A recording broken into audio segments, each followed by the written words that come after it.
الحمدلله الله تعالی موږ مسلمانانو ته اولاد را کړی او دا اولاد د الله تعالی یو داسې بهترین نعمت دی. دغه نعمت چې موږ څومره مسلمانان قدر وکړو دغه قدر دا به کم وي. دغه اولاد په موږ باندې څه حقوق دي. په دغه حقوقو کې یو حق چې دا د بچی د تربیت دی. نو موږ مسلمانانو لپاره کار دی چې د خپل بچو بهترین تربیت وکړو. څومره چې زموږ نه کېدای شي په اعتبار د تعلیم او تعلم د بچی بهترین تربیت د بچی ته چې ژوند ورکول دي بغیر د تعلیم تعلم خپل بچی غټول د بچی چې وجل دي قتل کول دي دغه مستقبل چې دا برباد کول دي. نو لہذا تاسو ټول مسلمانانو ته معلومه وي چې د ورکوټي اختر نه پس د شوال د میاش ابتدایي 10 شوال نفس چې نو تمام مدارسو کې داخلي شروعي بعضو کې د 15 شوال نفس شروع کیږي. نو د غرنګي داخلو په مناسبت سره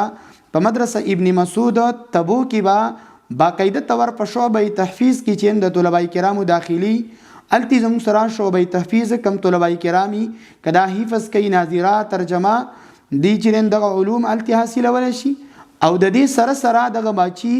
دغه ماشومان د عصري علوم هم د دې سره سره ول شي. تمام ماشومان چې زموږ سره کم ماشومان د علم کوي حفظ کوي نو هغه چې خپل عصري علوم د سکند ایئر پورې چې تمام سہولیات مدرسه ابن مسعود دغه طلباء کرامو ته ورکوي. زما د والدین په خدمت کې درخواست دی چې الله مونږ ته اولاد را کړل نو لہذا په دغه اولاد کې کدا نارینه دي او که زنانه دي لہذا یو بچی د مدرسو ته وقف کو او دغه بچی چې نو دا د مدرسه ابن مسعود شان ادارو ته چې خپل بچی دا ولېګو چې دغه بچی دا قرآن او علوم قرآن دا زده کی او دا زمونږ د پاره د دنیا هم د عزت ذریعہ جوړ شي اخرت کې چې الله تعالی کوم کامیابی د یو بچی د علم د وجنا د حفظ د وجنا والدینو ته ورکې پکار د چې هغه سعادت د اخرت د مونږ حاصل کو.